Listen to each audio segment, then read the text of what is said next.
En el corazón de la Ciudad de México, sobre la calle de Donceles, se alza un imponente edificio de cantera gris que durante siglos prometió el cielo a las mujeres más vulnerables. El Hospital del Divino Salvador nació bajo una misión sagrada: la caridad cristiana para recoger y curar a las almas perturbadas.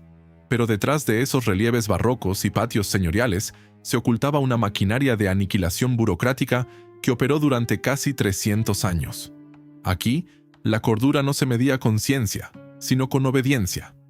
Bastaba la firma de un marido incómodo o un confesor severo para que una mujer fuera borrada legalmente del mundo, convirtiéndose en un número dentro de celdas donde el tiempo se detenía entre el olor a cloroformo y el sonido de los cerrojos. ¿Cómo fue que un refugio de fe se transformó en una fábrica de olvido y esclavitud de la que nadie salía viva? Hoy vamos a abrir los expedientes que la historia intentó sepultar bajo el cemento. Caminar hoy por la calle de Donceles, en el centro histórico de la Ciudad de México, es avanzar sobre capas de un pasado que se niega a ser enterrado. En el número 39, la vista se detiene inevitablemente ante una fachada que impone un silencio repentino. Es la arquitectura de la cantera gris y el tezontle rojo, una combinación que define el rostro pétreo de la Nueva España, pero que aquí adquiere una densidad distinta. Los muros del antiguo Hospital del Divino Salvador no son simples estructuras de carga. Son el testimonio físico de una frontera infranqueable.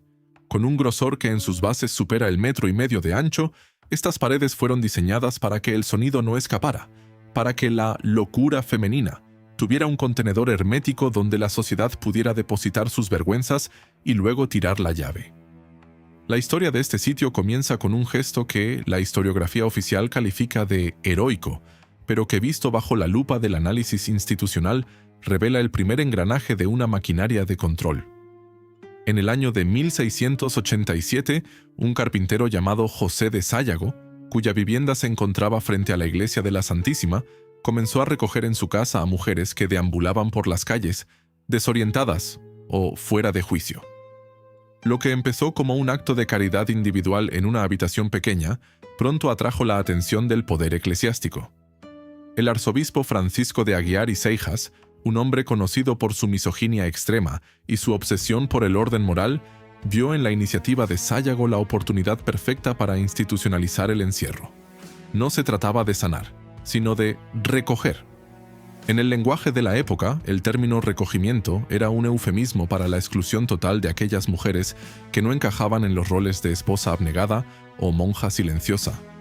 El edificio que hoy vemos es el resultado de siglos de modificaciones arquitectónicas destinadas a perfeccionar la vigilancia. Al cruzar el umbral de la entrada principal, el aire cambia. El olor es una mezcla persistente de humedad atrapada en la piedra volcánica y un rastro metálico que parece emanar del hierro de sus protecciones. La arquitectura barroca del Divino Salvador es engañosa. Utiliza la belleza de sus nichos y la proporción de sus patios para enmascarar una función punitiva. El primer patio, destinado originalmente a las internas distinguidas, aquellas cuyas familias pagaban una pensión para mantener las apariencias, presenta arcadas elegantes y una fuente central cuyo murmullo de agua tenía el propósito técnico de camuflar los gritos que provenían de las crujías traseras. Este no era un hospital en el sentido moderno, era una declaración de poder. La fachada presenta en su parte superior un nicho con la figura del Divino Salvador, con la mano alzada en un gesto de bendición que, para las miles de mujeres que cruzaron esa puerta, debió sentirse como una sentencia de muerte civil. La disposición del espacio seguía una lógica de segregación absoluta. El diseño original dividía el hospital en secciones que reflejaban la estratificación social de la colonia y el México independiente. Estaban las pajecitas, jóvenes de familias acomodadas que, por un desvarío amoroso o una rebeldía ante la autoridad paterna, eran depositadas en el hospital para enfriar la sangre.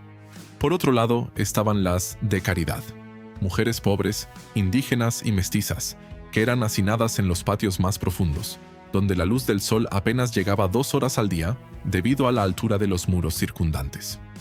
Los registros técnicos de la construcción revelan que cada ampliación del hospital, especialmente las realizadas bajo la supervisión de la Congregación del Oratorio de San Felipe Neri, buscaba optimizar el aislamiento. Las celdas, o loquerías, eran espacios reducidos, de apenas 2 metros de ancho, con techos abovedados de gran altura que generaban un eco perturbador. No había ventanas hacia la calle. La mirada de las internas debía dirigirse siempre hacia adentro, hacia el vacío del patio o hacia el suelo. El piso de laja fría, diseñado para ser lavado a manguerazos con agua de los pozos internos, garantizaba que la humedad fuera una compañera constante, penetrando en los huesos de las mujeres y provocando enfermedades respiratorias que a menudo terminaban con sus vidas mucho antes que sus supuestos padecimientos mentales. La oficialidad vendía este lugar como el Palacio de la Piedad, una joya de la beneficencia pública que ponía a México a la vanguardia del cuidado de la salud mental en América. Los informes enviados a la corona española describían un ambiente de paz, oración y bordado. Sin embargo, los planos arquitectónicos cuentan otra historia. El diseño de las crujías permitía un control panóptico desde los ángulos de los pasillos. Una sola monja o enfermera podía vigilar a decenas de mujeres sin ser vista, utilizando pequeñas mirillas en las pesadas puertas de madera de encino. Esas puertas, que aún conservan sus herrajes originales de hierro forjado, no tenían manijas en el interior. Una vez que la puerta se cerraba, la voluntad de la mujer quedaba anulada por el peso de la madera y el metal. El sonido en el Divino Salvador era una herramienta de tortura psicológica. La acústica de los techos altos amplificaba cada tintineo de llaves, cada paso de las celadoras y el constante repique de las campanas de los templos cercanos, como el de la enseñanza o la misma catedral. Para las internas, el tiempo no se medía en horas de recuperación, sino en ciclos litúrgicos que les recordaban su pecado y su caída. El diagnóstico de ingreso rara vez era médico. En los libros de gobierno del hospital, las causas de internamiento se repetían con una monotonía aterradora: furor uterino, soberbia indomable, misticismo peligroso o simplemente por conveniencia de su familia. El edificio fue construido para dar validez física a estos diagnósticos absurdos. Si los muros decían que estabas en un manicomio, entonces debías estar loca. La iluminación era otro factor de control técnico. Los ventanales superiores estaban angulados de tal forma que la luz entrara de manera indirecta, creando un ambiente de penumbra perpetua que desorientaba el ritmo circadiano de las pacientes. Este diseño buscaba generar un estado de letargo y sumisión. El contraste entre la luz brillante de la calle Donceles, llena de carruajes, vendedores y la vida vibrante de la capital, y la oscuridad densa detrás de los muros del Divino Salvador, creaba una ruptura psicológica inmediata en cualquier mujer que fuera ingresada.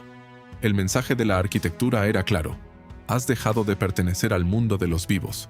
En el siglo XIX, con la llegada de las leyes de reforma y la posterior administración de la beneficencia pública, el hospital no mejoró, simplemente cambió de justificación. La salvación del alma fue sustituida por el orden social. El edificio fue forzado a albergar a una población que duplicaba su capacidad técnica. Los inventarios de la época detallan la falta de camas, obligando a las mujeres a dormir directamente sobre la cantera, compartiendo mantas raídas y respirando el aire viciado de salas sin ventilación cruzada. Los informes de los inspectores de salud, que a menudo eran ignorados por la administración, mencionan que el olor en las secciones de locas furiosas era perceptible desde varios metros antes de entrar, un hedor a excremento, sudor rancio y cloruro de cal utilizado para desinfectar superficialmente las crujías. A pesar de este horror interno, la fachada seguía siendo objeto de elogios. Los arquitectos de la época celebraban la sobriedad y elegancia del portal principal, un ejemplo del barroco tardío que utilizaba columnas estriadas y un friso decorado para proyectar una imagen de estabilidad institucional. Es precisamente este contraste el que define la esencia del Divino Salvador, una cáscara de orden estético que protegía un núcleo de caos humano y degradación. La caridad era el lubricante de un sistema que permitía a la sociedad porfiriana y colonial deshacerse de las mujeres que cuestionaban el statu quo, utilizando un edificio monumental como el sello definitivo de su desaparición. Cada piedra de este hospital fue colocada con la intención de perdurar, y esa es quizás la tragedia más silenciosa de todas. La solidez de su construcción garantizó que el castigo fuera generacional. Una mujer que entraba a los 20 años por una crisis de nervios podía pasar las siguientes 4 décadas viendo las mismas vetas en la piedra de su celda, escuchando el mismo eco de los cerrojos y sintiendo el mismo frío de la cantera gris, hasta que su nombre se borraba de los registros externos y solo quedaba una entrada en los libros de defunciones del hospital, donde a menudo se anotaba como causa de muerte, agotamiento o causas naturales. términos médicos que ocultaban el exterminio lento provocado por la misma estructura que prometía salvarlas. El Divino Salvador no era un lugar de paso, era un destino final. La disposición técnica de sus patios impedía cualquier contacto visual con el exterior, eliminando cualquier punto de referencia que no fuera el propio hospital. Esta privación sensorial era parte fundamental de la terapia de la época: romper el vínculo con la realidad previa para que la interna aceptara su nueva identidad como una sombra dentro del sistema.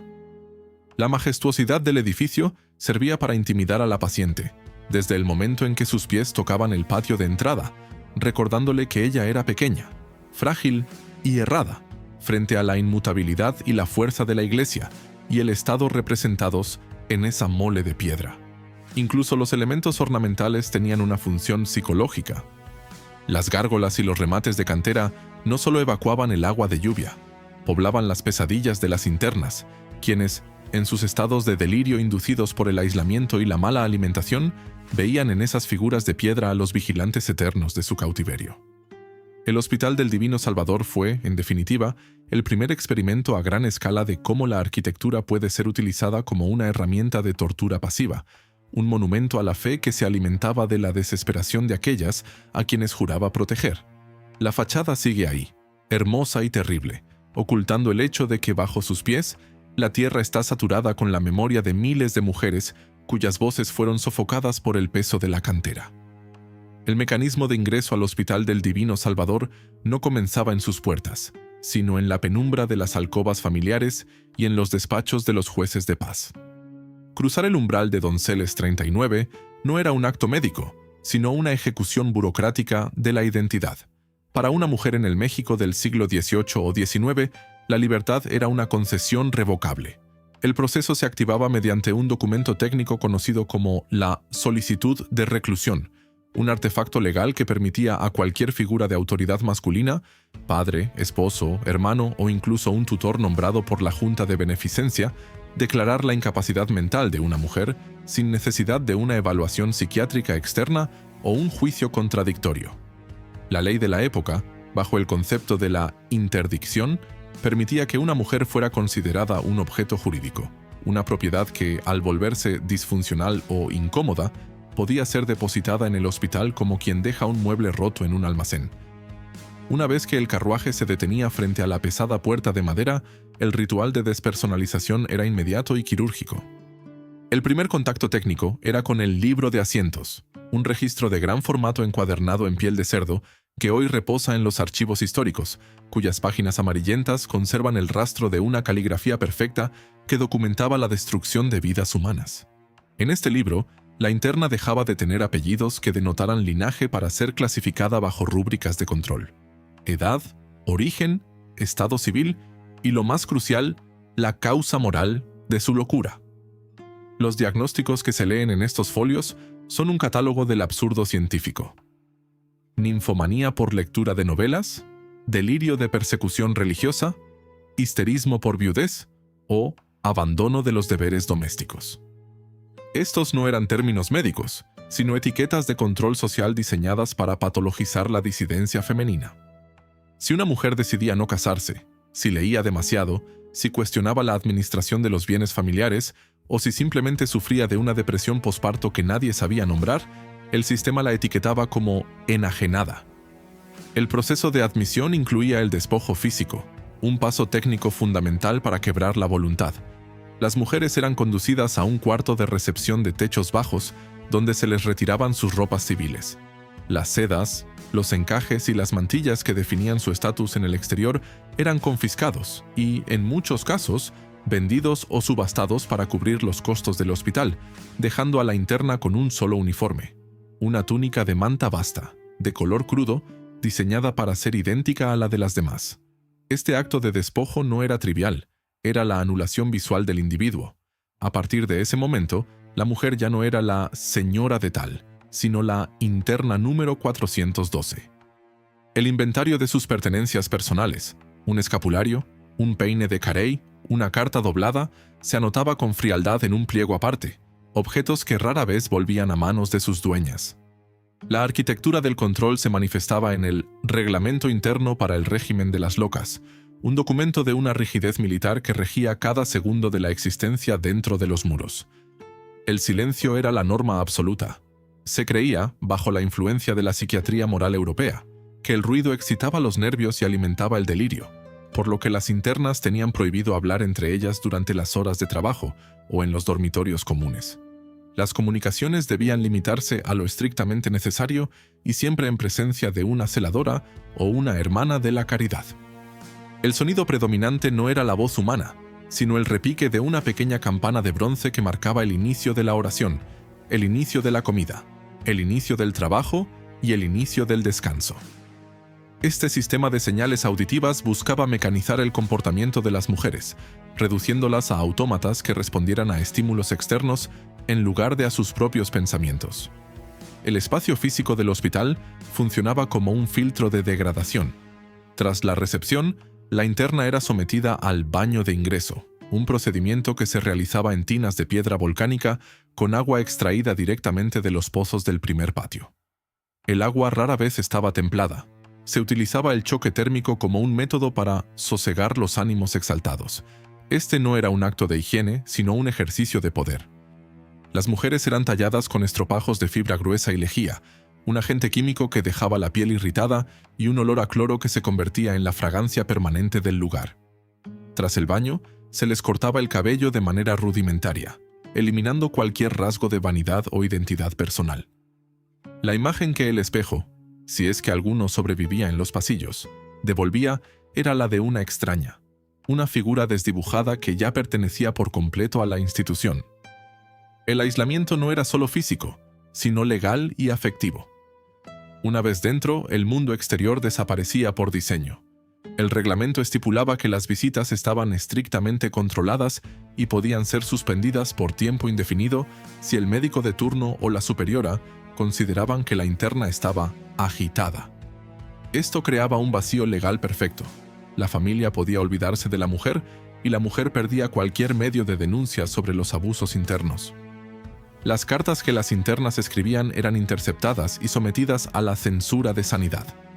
Aquellas misivas que contenían quejas sobre la comida podrida, el frío de las celdas o los castigos físicos nunca salían de la oficina de administración.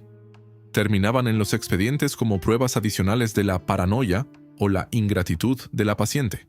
El sistema se retroalimentaba. Cualquier intento de defensa se interpretaba como un síntoma de la enfermedad. El control médico era otra capa de esta maquinaria. Las rondas de los facultativos eran breves y se centraban en la observación externa. No había diálogo terapéutico. El examen técnico se limitaba a medir el pulso, observar la dilatación de las pupilas y anotar la consistencia de las evacuaciones. Los tratamientos de la época, lejos de buscar una cura, eran métodos de contención química y física. Se utilizaba el láudano y el bromuro en dosis masivas para mantener a las mujeres en un estado de letargo constante, una sedación burocrática que facilitaba el manejo de las crujías. Para las rebeldes, aquellas que se negaban a comer o que gritaban durante la noche, se reservaba el uso de la camisa de fuerza de lona extrafuerte, cuyos amarres de cuero se ajustaban hasta dificultar la respiración, o el encierro en las celdas de observación, espacios sin muebles donde el único contacto con el mundo era una ranura en la puerta por donde se deslizaba un plato de madera con rancho. La jerarquía interna también servía como mecanismo de control. Se fomentaba una estructura de vigilancia entre las mismas internas. Las tranquilas, o mejoradas, recibían pequeños privilegios, como una ración extra de pan o el permiso para caminar en el patio principal a cambio de informar sobre el comportamiento de sus compañeras. Esta técnica de vigilancia lateral rompía cualquier posibilidad de solidaridad femenina dentro del hospital. La desconfianza era el pegamento que mantenía el orden. Las internas vivían bajo el escrutinio constante de las hermanas de la caridad, quienes, bajo su apariencia de piedad y sus cofias blancas almidonadas, ejercían una autoridad absoluta. En la cosmogonía del Divino Salvador, la locura era vista como una falta de fe o un castigo divino, por lo que el tratamiento incluía largas horas de oración forzada, de rodillas sobre la piedra fría, buscando que la interna reconociera sus errores y se sometiera a la voluntad institucional. La alimentación era un componente técnico del control físico. La dieta, consistente en caldos aguados, frijoles negros y pan duro, estaba calculada para mantener a las mujeres en un estado de debilidad biológica. Un cuerpo desnutrido es un cuerpo que no tiene fuerzas para rebelarse, para correr o para resistir. Los informes de los pocos inspectores que lograron entrar a finales del siglo XIX describen a mujeres con rostros cetrinos, encías sangrantes por el escorbuto y una apatía generalizada que los médicos del hospital presentaban orgullosamente como progreso en la pacificación del carácter. El hambre no era un accidente de la mala administración, sino una herramienta de gestión de la población. El mecanismo de control se cerraba con la imposibilidad de la salida. Para que una mujer fuera dada de alta, se requería no solo el certificado de curación emitido por el hospital, sino la aceptación explícita de la familia para recibirla de vuelta. Aquí es donde el sistema mostraba su faceta más cruel. En miles de casos, el hospital declaraba a la mujer apta para reintegrarse a la sociedad, pero la familia, habiendo ya repartido sus bienes o habiéndose acostumbrado a su ausencia, simplemente se negaba a firmar la recepción. Estas mujeres, técnicamente sanas pero socialmente muertas, quedaban atrapadas en un limbo jurídico, pasando décadas adicionales dentro de los muros por el simple hecho de que nadie las reclamaba. Se convertían en internas perpetuas, piezas olvidadas de una maquinaria que seguía funcionando solo por la inercia de su propia crueldad. El Hospital del Divino Salvador perfeccionó el arte de hacer desaparecer a las personas sin necesidad de matarlas de inmediato. Los muros de Donceles no solo contenían cuerpos, contenían un sistema legal, médico y religioso diseñado para borrar la subjetividad femenina. Cada regla, cada golpe de campana, cada diagnóstico inventado y cada ración de comida racionada eran parte de un engranaje técnico cuyo único fin era el mantenimiento de un orden social que exigía el sacrificio de aquellas que se atrevieran a ser diferentes.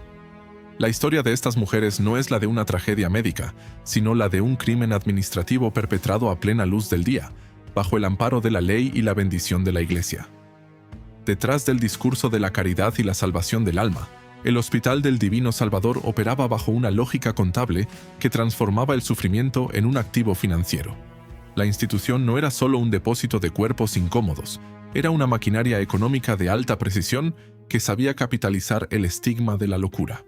Para entender la supervivencia de este lugar durante casi 3 siglos, es necesario mirar más allá de los diagnósticos médicos y enfocarse en los libros de contabilidad, donde la terapia ocupacional se revela como lo que realmente era: un sistema de producción industrial basado en la mano de obra esclava de las mujeres internadas.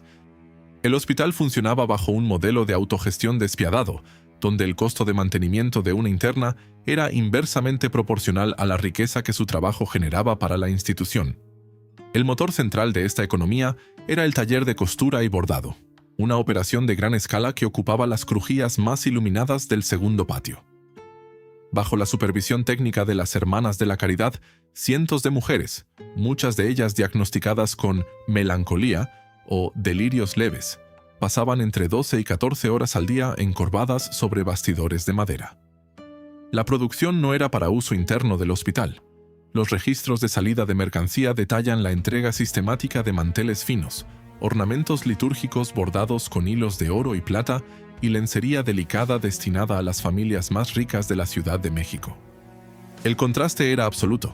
Manos que a menudo eran sujetadas con grilletes durante la noche debían ejecutar por el día los puntos de bordado más precisos y elegantes que la aristocracia porfiriana y colonial presumía en sus mesas.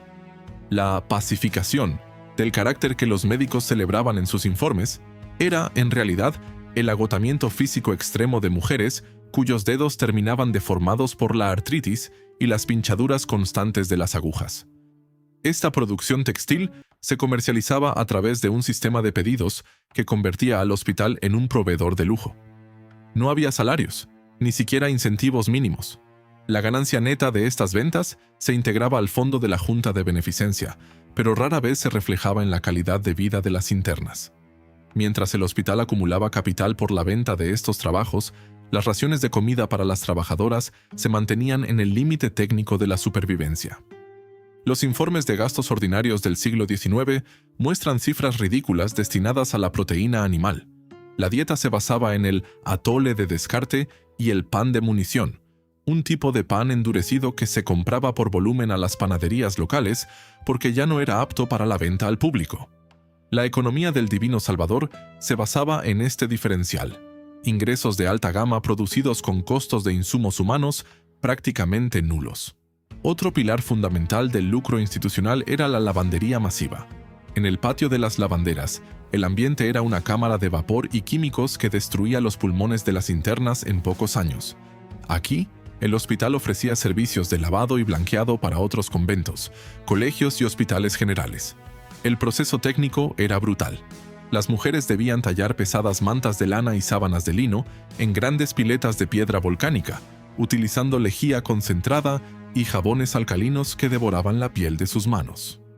El esfuerzo físico requerido para exprimir estas piezas de gran tamaño, empapadas de agua, provocaba hernias y prolapsos uterinos que los médicos del hospital registraban simplemente como complicaciones de la debilidad femenina.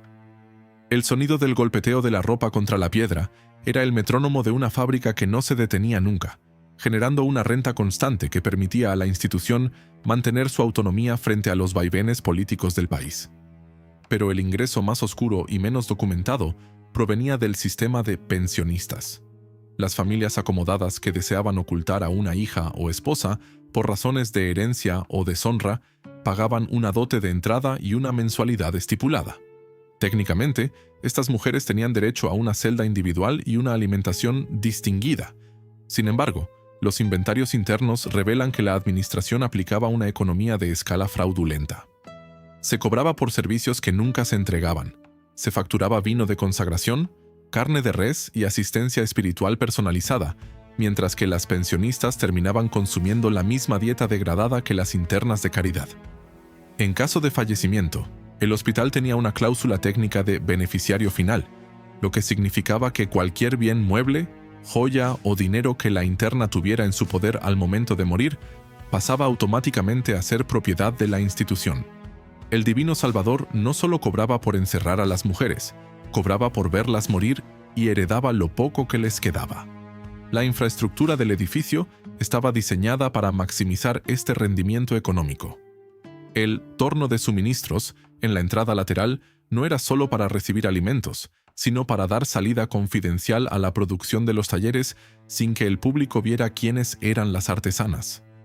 El hospital funcionaba como una zona franca, exenta de los impuestos comerciales que pagaban otros talleres de la ciudad, lo que le permitía ofrecer precios más bajos y acaparar el mercado de bordados finos. Esta ventaja competitiva se basaba puramente en la opacidad de los muros.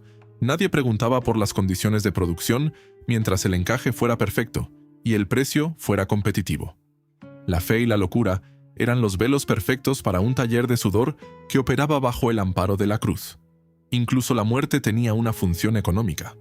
Cuando una interna fallecía y su familia no reclamaba el cuerpo, lo cual ocurría en el 70% de los casos, el hospital evitaba los gastos de un entierro digno. Los cuerpos eran entregados a las escuelas de medicina para su disección o sepultados en fosas comunes dentro del propio recinto o en cementerios periféricos bajo contratos de bajo costo. Se ahorraba en cada etapa del ciclo vital de la mujer. En los archivos de la Junta de Beneficencia se pueden encontrar minutas donde se discute la reducción del gasto en mantenimiento de locas para redirigir esos fondos a la remodelación decorativa de la capilla principal o de las oficinas de la administración. La prioridad técnica era clara. La imagen de la institución y su rentabilidad estaban por encima de la salud biológica de sus insumos. El análisis de los registros de farmacia del hospital también revela una estrategia de control de costos. Se compraban grandes cantidades de sustancias baratas y altamente sedantes, como el elixir de paregórico y el bromuro de potasio, no para tratar patologías, sino para reducir la necesidad de personal de vigilancia. Una mujer sedada no se mueve, no consume energía, no rompe la ropa y no requiere atención. La sedación química era, en esencia, una medida de ahorro operativo. El hospital calculaba el punto de equilibrio entre la dosis de sedante necesaria para mantener la quietud y el riesgo de muerte por sobredosis. Un cálculo técnico escalofriante que priorizaba la reducción de gastos de personal sobre la integridad neurológica de las pacientes. Hacia finales del siglo XIX, con la introducción de teorías de eficiencia industrial, el hospital intentó modernizar sus talleres.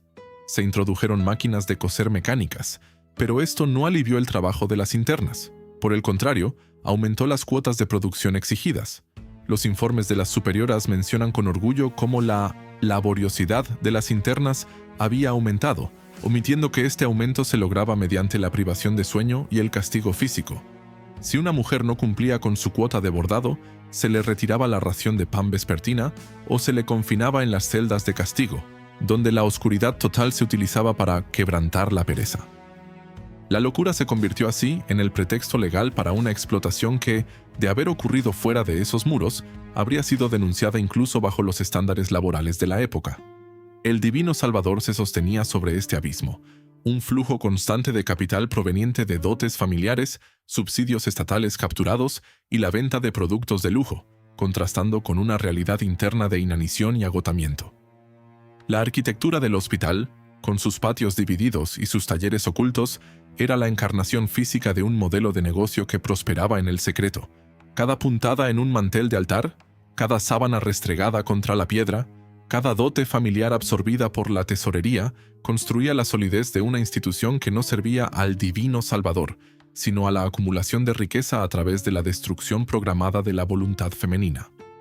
El hospital era, en última instancia, una empresa de extracción humana donde la locura era la materia prima y el olvido era el producto final. Para comprender la magnitud del horror que se vivía dentro de las paredes del Hospital del Divino Salvador, es necesario descender de las abstracciones económicas y arquitectónicas para observar los rostros que la historia oficial borró sistemáticamente. En los archivos del Fondo de Beneficencia Pública, custodiados hoy en el Archivo General de la Nación, reposan los expedientes que sirven como el único acta de defunción moral de miles de mujeres. Estos documentos, escritos con una caligrafía burocrática y desapasionada, son el registro técnico de una aniquilación. Al abrirlos, el primer impacto es visual. No son solo diagnósticos, son sentencias de desaparición. Muchos expedientes contienen fragmentos de cartas que nunca fueron enviadas, pequeños trozos de tela con bordados inconclusos o incluso mechones de cabello que las internas guardaban como el último vestigio de su identidad física antes de ser devoradas por la institución. Tomemos el caso de una interna registrada simplemente como María de la Luz, ingresada en la primavera de 1864.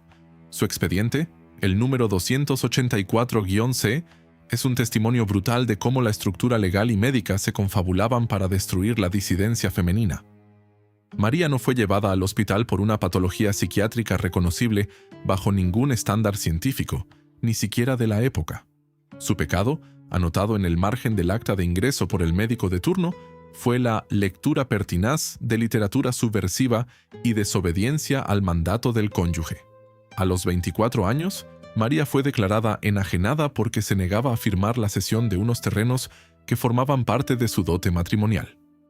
El mecanismo técnico fue impecable. El esposo pagó la cuota de pensionista distinguida por adelantado durante 6 meses, lo que garantizaba que ninguna junta de revisión externa cuestionara el internamiento. Al entrar, el primer choque técnico que María experimentó fue el aislamiento sensorial. En el Divino Salvador, las internas distinguidas vivían en una crujía que, aunque menos hacinada que la de las pobres de caridad, estaba diseñada bajo un concepto de silencio terapéutico. María pasó sus primeros 3 años en una celda de 3 metros por 2, con una sola ranura de luz cerca del techo. El informe médico de su segundo año es escalofriante por su frialdad. La paciente persiste en su delirio de propiedad, insiste en que su reclusión es injusta. Se recomienda aumentar la dosis de tintura de opio para reducir la agitación verbal. Aquí, la palabra de la mujer era tratada como un síntoma de la enfermedad. Cualquier reclamo de justicia se archivaba como paranoia de persecución. El expediente muestra cómo, con el paso de los años, la caligrafía de María en sus peticiones de audiencia se va degradando, volviéndose temblorosa, producto del hidrato de cloral que le administraban para mantenerla en un estado de somnolencia perpetua. María de la Luz entró siendo una mujer educada y firme. 10 años después, el informe médico la describe como una sombra dócil que apenas articula palabra. Murió en 1889, 25 años después de su ingreso, por agotamiento orgánico. Su esposo nunca reclamó el cuerpo. El hospital lo entregó a la Escuela de Medicina para prácticas de anatomía, cerrando así el ciclo de explotación absoluta, su vida para el capital del marido, su cordura para la institución y su cadáver para la ciencia. Otro rostro del olvido es el de las llamadas insanas por misticismo. En los registros abundan casos de mujeres que, en un México profundamente católico, llevaron su fe a extremos que la Iglesia consideraba peligrosos o, simplemente, poco convenientes. Una interna identificada como Sor Juana, nombre secular omitido en el archivo, fue ingresada tras asegurar que tenía visiones que contradecían la autoridad de su confesor. El tratamiento técnico para estas almas perturbadas incluía la hidroterapia forzada. Las notas del enfermero jefe describen sesiones donde la mujer era sumergida en tinas de agua helada, con el pecho sujeto por correas de cuero, mientras se le obligaba a recitar oraciones de contrición. El objetivo no era la cura, sino la quiebra de la voluntad. El sonido en esa sección del hospital era una mezcla constante de salmos coreados por mujeres al borde del colapso y el chapoteo del agua sobre la piedra. El frío era una herramienta de tortura pasiva. La cantera del hospital, que nunca recibía sol directo en las crujías bajas, mantenía una temperatura constante de 12 grados centígrados. Las mujeres desarrollaban sabañones, reumatismo y neumonías crónicas que eran tratadas con más aislamiento. El expediente de Sor Juana termina abruptamente con una nota marginal en 1872. La paciente ya no habla. Se la traslada al patio de las incurables por apatía total. El patio de las incurables era el último círculo del infierno en Donceles 39. Allí iban a parar las mujeres que el sistema ya había roto por completo. No había talleres de costura para ellas, pues sus manos ya no eran capaces de sostener una aguja. No había visitas, pues sus familias las habían dado por muertas años atrás. En este sector, la deshumanización era total. Los informes de los inspectores de la beneficencia, raramente publicitados, describen escenas que desafían la idea de hospital, mujeres desnudas o cubiertas con harapos que caminaban en círculos sobre sus propios excrementos, durmiendo en nichos de piedra que recordaban a las catacumbas. El hedor a orina vieja, cal y carne podrida era tan denso que los mismos médicos evitaban entrar, realizando sus evaluaciones desde las rejas de la entrada. Un caso particularmente desgarrador que aparece en los registros de finales del siglo XIX es el de una joven indígena, registrada solo como número 12, sección de caridad. Su falta era la incapacidad de comunicación, lo que hoy probablemente diagnosticaríamos como un choque cultural o barrera lingüística, ya que solo hablaba náhuatl. Para los médicos del Divino Salvador, su silencio y su rechazo a la comida del hospital fueron interpretados como estupor catatónico. Durante 12 años, esta mujer fue sometida a descargas eléctricas primigenias utilizando una batería galvánica, en un intento técnico de reactivar su sistema nervioso. Las notas técnicas detallan cómo el cuerpo de la mujer se arqueaba violentamente bajo la corriente, provocándole luxaciones en los hombros que nunca fueron tratadas adecuadamente. La número 12 nunca volvió a hablar, no porque estuviera loca, sino porque el terror le había robado la capacidad de emitir sonido. Su final fue el de miles, una fosa común sin lápida, marcada únicamente por un número en un libro que nadie consultaría en un siglo. El archivo también revela la existencia de las curadas olvidadas. Este es quizás el aspecto más perverso del mecanismo de exclusión. Existía una categoría técnica de internas que, tras años de encierro, mostraban una remisión total de sus supuestos síntomas. El protocolo exigía que, para ser liberadas, un familiar responsable debía firmar el acta de recepción y comprometerse a su cuidado. Hay expedientes, como el de una mujer llamada Adelaida, que contiene hasta 10 cartas firmadas por la dirección del hospital dirigidas a su familia en el transcurso de 15 años, notificándoles que Adelaida estaba sana y lista para volver a casa. La respuesta de la familia, en una carta que sobrevive pegada al expediente, es demoledora. Agradecemos la noticia, pero para nosotros Adelaida murió el día que entró al hospital. No tenemos espacio ni intención de recibirla. Adelaida pasó otros 20 años dentro de los muros, no como enferma, sino como una residente forzosa que ayudaba en las tareas de limpieza más pesadas a cambio de un catre. Se convirtió en parte del mobiliario del hospital, una mujer que veía pasar las décadas viendo cómo entraban nuevas jóvenes y cómo salían los ataúdes de madera barata, sabiendo que su única salida sería en uno de ellos. Su muerte, registrada en 1902, se anotó como melancolía profunda, un diagnóstico que en este caso era la descripción literal de un corazón destrozado por el abandono social. La vida diaria de estas mujeres estaba marcada por una crueldad técnica que buscaba la eliminación de la intimidad. Las letrinas eran comunes y estaban situadas en el centro de los patios, sin puertas ni pantallas, bajo la mirada constante de las celadoras. La menstruación era tratada como una crisis de higiene. Las internas de caridad recibían un solo trapo de algodón al mes que debían lavar ellas mismas en las piletas públicas del patio a la vista de todos. Esta exposición constante a la vergüenza era parte del diseño de control. Una mujer que ha perdido su pudor ha perdido una de las capas más fundamentales de su dignidad.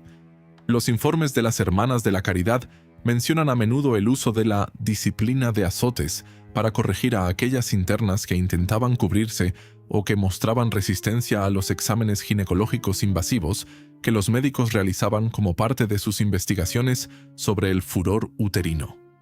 En las cartas interceptadas que nunca llegaron a su destino, el tono no es el de la locura, sino el de una lucidez desesperada. Padre mío, sácame de aquí.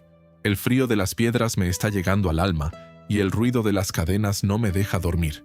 Reza una misiva fechada en 1875.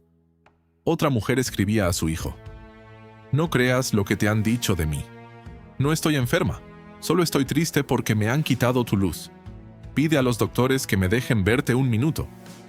Estas cartas nunca fueron enviadas porque, según el criterio técnico de la administración, fomentaban el vínculo con un mundo al que ya no pertenecían. Eran destruidas o archivadas como pruebas del delirio de afecto de las pacientes. El hospital actuaba como un agujero negro informativo. Nada de lo que pasaba adentro debía ser conocido afuera, y nada de lo que pasaba afuera debía consolar a las que estaban adentro. El vestuario técnico también jugaba un rol en el castigo. En invierno, cuando el viento colaba por las rendijas de los ventanales de Donceles, las mujeres recibían una manta de lana burda que solía estar infestada de piojos. El rascado constante provocaba infecciones en la piel que los médicos trataban con aplicaciones de ungüento de mercurio, una sustancia tóxica que a largo plazo provocaba temblores, pérdida de dientes y mayor deterioro mental. El hospital, en su intento de curar o mantener el orden, a menudo envenenaba físicamente a las internas. El temblor mercurial era visto por los psiquiatras de la época como un signo de degeneración nerviosa hereditaria, justificando así que la mujer nunca fuera liberada. Era un círculo perfecto de causalidad creada. La institución provocaba la enfermedad y luego utilizaba esa misma enfermedad para justificar el encierro. La arquitectura del Divino Salvador se convirtió, para estas mujeres, en un mapa de su propio dolor. Conocían cada veta de la madera de las puertas, cada irregularidad en el piso del aja, cada sombra que proyectaba el sol en el patio según la estación. Para muchas, el único contacto con el mundo natural era el pedazo de cielo que se veía desde los patios, cruzado a veces por el vuelo de los pájaros que, a diferencia de ellas, podían entrar y salir de la mole de cantera. El paso del tiempo se volvía una masa informe. Sin relojes, sin espejos, sin noticias del exterior, la identidad se diluía. Muchas internas terminaban olvidando su propio nombre, respondiendo solo al número que les habían asignado o al apodo cruel que las enfermeras les ponían. La muda, la santa, la diabla, la marquesa. Estos nombres sustituían a los apellidos que alguna vez tuvieron, completando el proceso de borrado histórico. Incluso en sus últimos momentos, la tecnocracia del hospital no les daba tregua.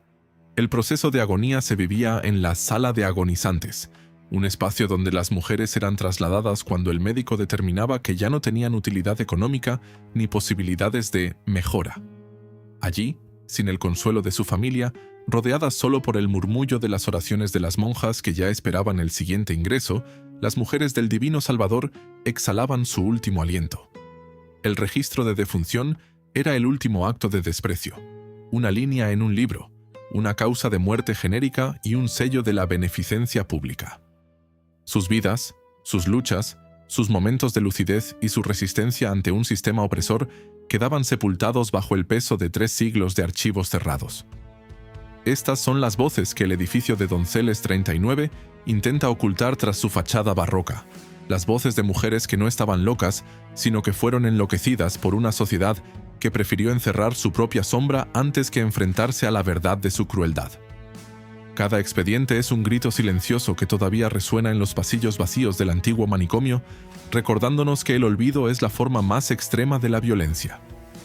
El fin del Hospital del Divino Salvador no llegó como un acto de justicia, ni como el resultado de una súbita epifanía moral por parte de las autoridades. Llegó, de manera casi quirúrgica, como una necesidad de escenografía política. Corría el año de 1910, y el régimen de Porfirio Díaz se preparaba para celebrar el centenario de la independencia de México. El país debía proyectar ante el mundo la imagen de una nación moderna, higiénica y científica. Una nación que había dejado atrás el oscurantismo colonial y los edificios ruinosos del virreinato. El viejo manicomio de la calle de Donceles, con sus muros de cantera saturados de humedad y sus crujías que exhalaban un hedor a enfermedad crónica y encierro, era una mancha intolerable en el centro de la ciudad que pretendía ser el París de América. La orden fue técnica y definitiva. El hospital debía ser vaciado. El proceso de traslado, ejecutado en los meses previos a las fiestas septembrinas, fue en sí mismo una tragedia logística que el gobierno intentó mantener bajo el más estricto secreto. Durante noches enteras, carruajes cerrados y camiones de carga se estacionaban frente al número 39 de Donceles. Las internas, muchas de las cuales no habían visto la luz del sol de forma directa en 20 o 30 años, fueron arrastradas fuera de sus celdas. Los informes técnicos de los militares y camilleros que participaron en la operación describen escenas de un horror absoluto. Mujeres que, al contacto con el aire nocturno y el espacio abierto de la calle, sufrían colapsos nerviosos, se aferraban a las jambas de las puertas o intentaban morder a sus captores. No era un traslado médico, era el desalojo de un almacén de desechos humanos. Se les trasladaba a la Castañeda, el nuevo manicomio general que, con sus pabellones de estilo francés y su tecnología de vanguardia, prometía ser el Palacio de la Razón, pero que pronto heredaría y multiplicaría las prácticas de tortura de su antecesor. Cuando la última interna cruzó el umbral del Divino Salvador, el edificio quedó sumido en un silencio que, según los cronistas de la época, resultaba opresivo para los vecinos. Pero la estructura física del hospital no podía deshacerse tan fácilmente de los siglos de sufrimiento acumulados. Al cerrarse oficialmente como manicomio, el edificio entró en un periodo de desmantelamiento técnico que reveló los secretos que la cal y el tezontle habían ocultado.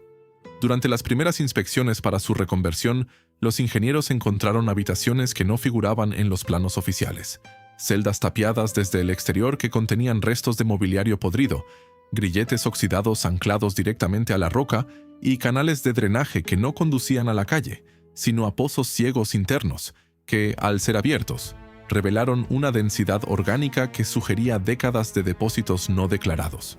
El edificio mismo era un cuerpo que se resistía a ser limpiado. La arquitectura de Donceles 39 pasó por un proceso de higienización burocrática. Las paredes fueron raspadas para eliminar las capas de pintura descascarada que conservaban los nombres rascados con uñas por las internas. Se utilizó cloro en cantidades industriales para intentar neutralizar el olor a orina y cloroformo que se había filtrado hasta la médula de las columnas. Sin embargo, el diseño del lugar, sus pasillos angostos, sus techos que amplifican el menor susurro y su falta de luz natural, seguía gritando su función original. El edificio fue entregado a diversas instituciones, funcionando como imprenta y oficinas gubernamentales, antes de convertirse en el archivo histórico de la Ciudad de México. Hay una ironía técnica y cruel en este destino final. El lugar que durante 300 años se dedicó a borrar la identidad, el nombre y la historia de miles de mujeres, es hoy el custodio de los documentos que narran el pasado de la capital. Los investigadores y trabajadores que hoy caminan por sus patios reportan una pesadez atmosférica que la ciencia no puede catalogar, pero que la arquitectura explica perfectamente. La cantera gris de Donceles tiene una propiedad térmica particular.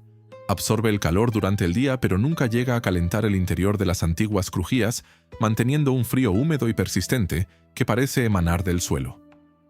Este frío es el remanente físico del sistema de exclusión. En las remodelaciones realizadas a finales del siglo XX, se descubrieron bajo el piso de laja restos de calzado femenino de madera y cuero, fragmentos de loza barata y peinetas de hueso. Objetos mínimos que eran las únicas posesiones de aquellas que murieron en el anonimato. Estos hallazgos no fueron publicitados ampliamente. Se integraron a los catálogos arqueológicos como objetos de vida cotidiana, una etiqueta técnica que despoja de su carga trágica a los últimos vestigios de una vida robada. ¿Por qué se guarda silencio sobre lo que realmente ocurrió en el Divino Salvador? La respuesta reside en la incomodidad que genera el origen de la institución. No fue un error del sistema. Fue el sistema funcionando a la perfección. El hospital cerró, pero la mentalidad que permitía el encierro de mujeres por desobediencia o melancolía simplemente se trasladó a estructuras más modernas y aparentemente más humanas. El cierre de 1910 no fue un acto de liberación.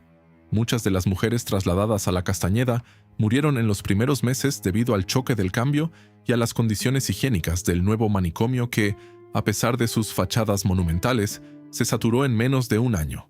El Divino Salvador dejó de existir como hospital, pero dejó tras de sí una fosa común invisible que abarca todo el perímetro de la calle de Donceles. Hoy, cuando los usuarios del archivo consultan expedientes sobre la urbanización de la ciudad o los decretos presidenciales de siglos pasados, lo hacen sentados sobre el mismo suelo donde las locas de caridad bordaban hasta perder la vista.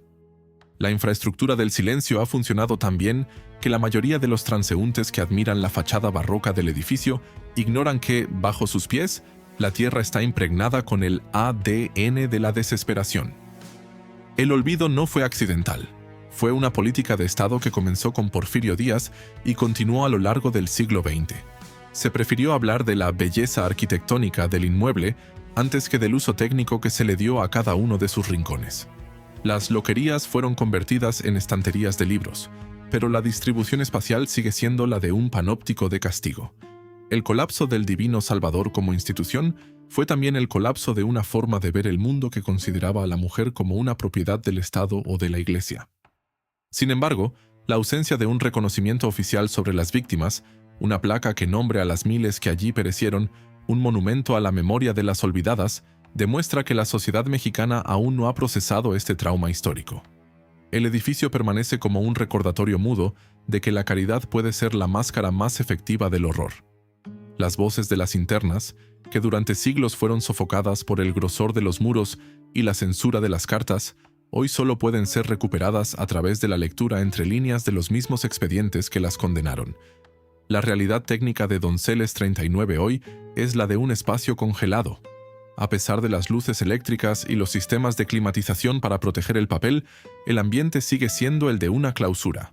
Los techos altos devuelven el sonido de los pasos con una reverberación metálica, similar al eco que debían escuchar las mujeres cuando los cerrojos se pasaban por la noche. La quietud del archivo no es la de una biblioteca, es la quietud de un cementerio de nombres. Cada vez que un investigador abre un libro de ingresos del siglo XVIII, el aire del manicomio parece reactivarse, recordándonos que la historia no es algo que pasó, sino algo que sigue latiendo en los espacios que habitamos. El Hospital del Divino Salvador es el epicentro de una geografía del dolor que se extiende por todo el centro histórico. Su cierre marcó el fin de una era, pero su persistencia física es el testimonio de una deuda pendiente con todas aquellas que fueron borradas de la faz de la tierra bajo el pretexto de la salvación. La estructura de cantera sigue ahí, imperturbable, recordándonos que los edificios no solo guardan libros o personas, sino que también guardan silencios. Y el silencio de Donceles es el más denso de todos. Es el silencio de las mujeres que perdieron su vida, su razón y su nombre en el altar de una caridad que se alimentaba de su sufrimiento. El edificio ya no es un hospital, pero su presencia sigue siendo una pregunta abierta sobre cómo tratamos a lo que nos incomoda y sobre cuántas otras instituciones, bajo fachadas de piedad, siguen operando hoy en las sombras de nuestra modernidad. Al final, lo que encontramos dentro de esos muros no fue locura, sino la evidencia técnica de una crueldad que el tiempo, por más que lo intente, no ha logrado sepultar.